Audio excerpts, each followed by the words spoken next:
How to clear Facebook cache on Android. Hey everyone, welcome back to the channel. In today's video, I'll show you how to clear the Facebook cache on Android device.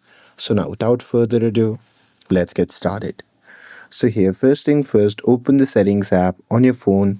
And now here, once you're inside the settings, simply scroll down and tap on apps.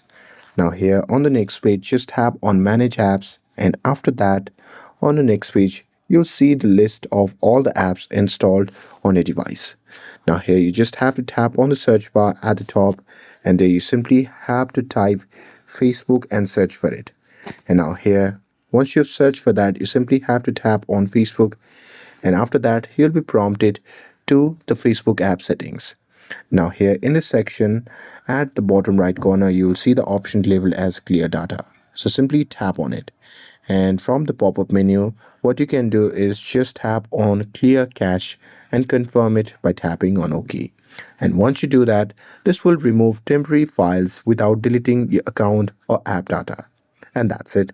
That's how you can clear Facebook cache on Android.